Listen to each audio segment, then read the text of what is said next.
அவன் கூட போத போத நான் கேட்க மாட்டியா நீ? அவனை பார்த்தாலே எரிச்சலாகுது எனக்கு. நீ கேட்கறதெல்லாம் வாங்கி கொடுக்குறது நானே சுத்துறது மாட்டேன் அவனா? அசிங்கமால உனக்கு? அப்படி தாண்டி பேசுவேன். ஹலோ ஹலோ யாரா? இப்ப நான் யாருக்கிட்ட பேசணும்னு உனக்கு தெரியாது. சரி விடு, நான் தான் இருந்தாலும் ஆளு மச்சான், பார்த்து பக்குவமா பேசுறா. இந்த காலத்துல பார்த்து பக்குவமா பேசணும்னா நமக்கே பட்டையடிச்சிட்டு போயிடுவாளுங்க. டேய் நீ எவ்வளவு பண்ணிருப்ப, அதுக்கெல்லாம் அந்த பொண்ணு பொறுத்து போல. இதெல்லாம் சாதாரண விஷயம்டா. டேய் பொறுத்துக்கிறதுக்கோ சகிச்சுக்கிறதுக்கோ நானா பொம்பளையா? ஆம்பளை மாமா. மச்சான் என் கம்பெனில ஒரு வேகன்சி இருக்குடா, நாளைக்கு இன்டர்வியூ வைக்கிறாங்க, வரியா? டேய் சும்மா வேலை வெட்டிக்கலாம் போய் போடா கம்பெனி. டேய் எத்தனை நாள் உங்க அப்பா காசுல துண்டு தூங்க போற? அந்த ஆளு என்ன பூச்சி கத்துறாரா? ஒழுங்கா வேலைக்கு போடா. உன்ன மாதிரி இன்னொருத்தன் கீழே வேலை பார்க்கறதுக்கு நானா அடிமையா? ஆம்பளை மாமா. இந்த ஆம்பளைன்னு சொல்லிதான் நிறைய விஷயத்தில் எல்லாத்தையும் வாட்சி விட்டீங்க.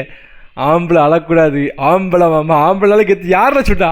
ஆம்பளைக்கு அழுவு வந்து அழலாம், ஆம்பளை கெத்துன்னு சொல்லக்கூடாது. சொல்லக்கூடாதுன்னு சொல்கிறத விட எப்படி சொல்லலாம், நம்மளும் கெத்து தான், அது மாதிரி லேடிஸும் கெத்து தான், ஈக்குவல்னு சொல்லுங்கப்பா. ஏன்னா கெத்து அழக்கூடாது, நம்ம தான் மயிறு அப்படின்னு சொல்லிட்டு மொத்தமாக சோழியை முடிச்சு விடுறீங்களா நீங்கள்? ஆம்பளை இப்படி பண்றீங்க. டேய் ஹெல்மெட்டாவது போட்டு போடா, காதுல ஹெட்செட்டையும் போட்டுக்கிற, வண்டியும் ஏடா கூடமா ஓட்டுற. செத்துக்கிட்டு போயிட்டு நான் யாரும் வீட்டுக்கு போய் சொல்றது? செத்தே போனாலும் கெத்து போவாதடா. என் வண்டி போயிரும்டா, பொறுமையாவது போடா. பொறுமையா போறதுக்கு நானா பொம்பளையா? ஆம்பளை மாமா.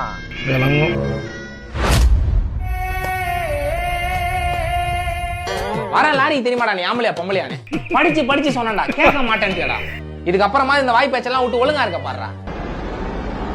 ஆம்பளை மாமா. அவனை அப்படியே அடிச்சு கொல்லு, நீ இந்த உலகத்துக்கே தேவையில்ல மாமா. கரெக்ட் அப்படிதான் பண்ணணும். இந்த மாதிரி ஆள்லாம் அப்படிதான் பண்ணணும், கேட்டீங்களா?